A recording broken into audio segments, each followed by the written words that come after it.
तो बहुत सारी खबरें आपको मीडिया पे, सोशल मीडिया पे देखने को मिलती है। मैंने यहाँ पर BA LLB की पढ़ाई की है। I am a registered lawyer from India.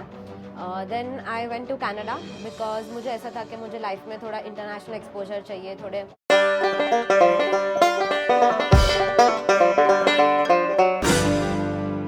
Welcome, नमस्कार, आदाब, Sat Shri Akal, God bless you to all of you on behalf of Kanan.co. At the outset, I Trudip Thakkar welcome you all for this amazing podcast series. हम आज social media के एक ऐसे दौर में जी रहे हैं जहां पे दर्द को मरहम लगाने की बजाय दर्द को और मसालेदार कैसे बनाया जाए उसके बारे में बात हो रही है।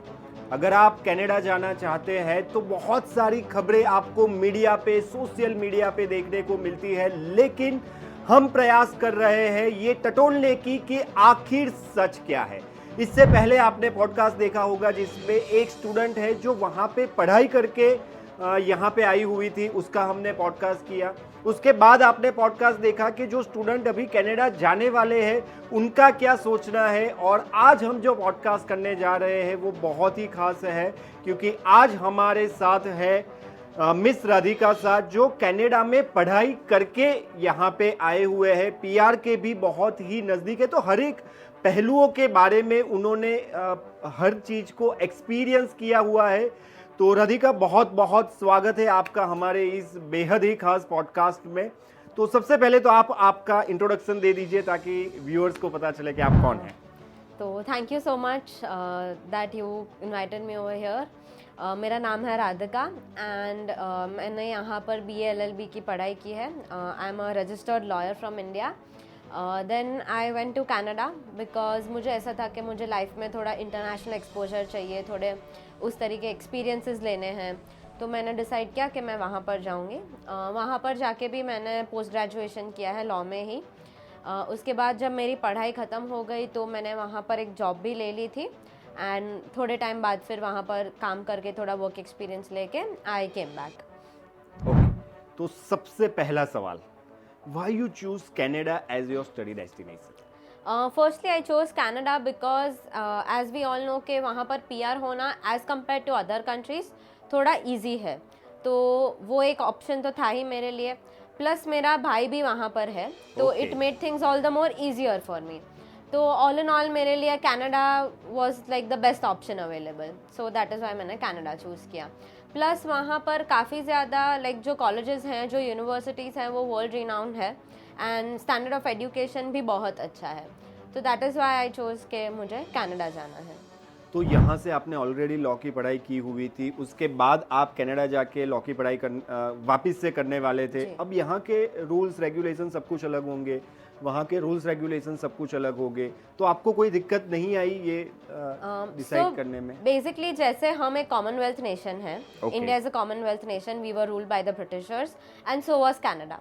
Okay, so even Canada is a Commonwealth nation and जो भी अगर आप कभी भी लाइक जाके मतलब थोड़ा रिसर्च करेंगे, आप देखेंगे तो जो भी जितने भी कॉमनवेल्थ नेशंस हैं ना, वहाँ पे सारे जो लॉज है वो कहीं ना कहीं थोड़े बहुत सिमिलर है। रीज़न बीइंग कि हम सबके लॉज जो हैं वो ब्रिटिश लॉज से डिराइव हुए हैं, ठीक है।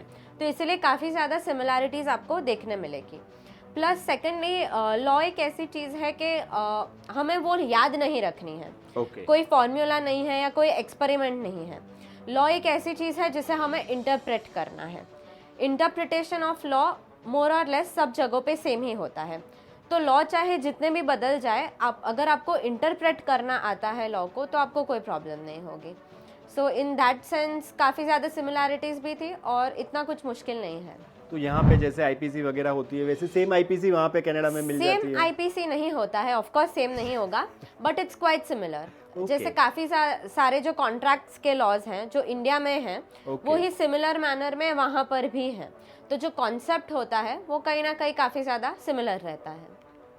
तो कनाडा में आपका एजुकेशन का एक्सपीरियंस कैसा रहा? कनाडा में मेरा एजुकेशन का एक्सपीरियंस एक्चुअली बहुत ही ज़्यादा अच्छा रहा।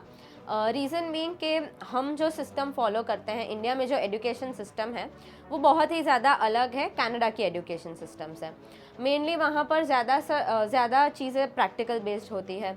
आप कि एग्ज़ाम्स भी जो होती है वो प्रैक्टिकल बेस्ड होती है। इंडिया में हम बहुत ज़्यादा थियोरी बेस्ड पढ़ाई करते हैं, जैसे एग्ज़ाम्स के पहले सारी चीज़ें याद करके जाते हैं, फिर लिख के आ जाते हैं। कभी हम शायद ऐसे नहीं सोचते कि ये चीज़ों को हम अप्लाई कैसे करेंगे। बट कनाडा की जो पढ़ाई है वो बहुत ज़्यादा एप्लीकेशन बेस्ड है। वहाँ पर एग्ज़ाम्स में जो क्वेश्चंस भी पूछते हैं ना, वो एप्लीकेशन बेस्ड पूछते हैं। जैसे फॉर एग्जांपल मुझे एग्ज़ाम में एक क्वेश्चन दिया जाता है, वो कोई सिचुएशन होगी, ठीक है, और वो सिचुएशन में जो मैंने पढ़ा है, जो कॉन्सेप्ट पढ़ा है या जो लॉ पढ़ा है, वो मुझे अप्लाई करना है। उस तरीके से मुझे एग्ज़ाम में वो सिचुएशन का आंसर देना है। तो मुझे वो याद नहीं रखना है कि रूल क्या है, मुझे बस वो याद रखना है कि रूल का कॉन्सेप्ट क्या है और वो कॉन्सेप्ट इस सिचुएशन में या कोई और सिचुएशन में एप्लीकेबल कैसे होता है। तो काफ़ी ज़्यादा उस सेंस में एप्लीकेशन बेस्ड वहाँ पर पढ़ाई होती है। ऑल्सो जो वहाँ का सिस्टम है, जो करिकुलम है, वो बहुत लीनियंट तो नहीं कह सकते कि बहुत लीनियंट है, ऐसा नहीं कह सकते, बट थोड़ा ईजियर है इन द सेंस कि जो पूरा जो वेटेज होता है, एग्ज़ाम्स के मार्क्स होते हैं, उसको पूरा वहाँ पर डिवाइड किया जाता है। फॉर एग्ज़ाम्पल 20 मार्क्स के क्विज़ होते हैं, 30 मार्क्स के असाइनमेंट्स होते हैं, 10 मार्क्स के प्रेजेंटेशंस होते हैं, 40 मार्क्स की एग्ज़ाम्स होती है। तो उसमें में जो पूरा 100 मार्क होता है ना, उसको डिवाइड कर देते हैं वो लोग। तो फॉर एग्ज़ाम्पल अगर मैं कोई एक असाइनमेंट में अच्छा परफॉर्म नहीं कर पाई, तो भी मेरे पास बाकी सारी चीज़ें हैं कवर अप करने के लिए। यहाँ पर वेरेज इन कंपैरिजन इंडिया में कैसा होता है कि हमें पूरा ही 100 मार्क का एक पेपर आ जाता है, या फिर 70-80 मार्क्स का एक पेपर आता है और बाकी इंटरनल्स होते हैं। तो हमारा वो जो 70-80 या 100 मार्क्स का वेटेज होता है, वो कम्प्लीटली एक ही चीज़ पे डिपेंडेंट होता है। और अगर उसमें हम अच्छे से नहीं परफॉर्म कर पाते हैं तो ऑब्वियसली हमें अच्छा स्कोर नहीं आने वाला है। बट वहाँ पर वो चीज़ नहीं है, तो स्ट्रेस भी जो होता है ना, वो थोड़ा उस सेंस में कम हो जाता है। Like I regularly need to be on my toes, I need to finish my assignments, prepare for my quizzes and exams and everything. But वो थोड़ा थोड़ा पोर्शन करके उसको डिवाइड कर देते हैं, तो वो उतना डिफिकल्ट नहीं होता है एज़ कम्पेयर टू जो पूरा बड़ा सा पोर्शन हमें यहाँ पर एग्ज़ाम के पहले पढ़ के जाना पड़ता है। तो उस सेंस में काफ़ी ज़्यादा थोड़ा कहे तो हम लीनियंट तो नहीं कह सकते, बट रिलैक्सिंग है एंड मज़ा भी आता है बिकॉज वेरियस एक्टिविटीज़ में डिवाइडेड होता है, इसलिए तो उस तरीके से थोड़ा अच्छा है वहाँ पर सिस्टम।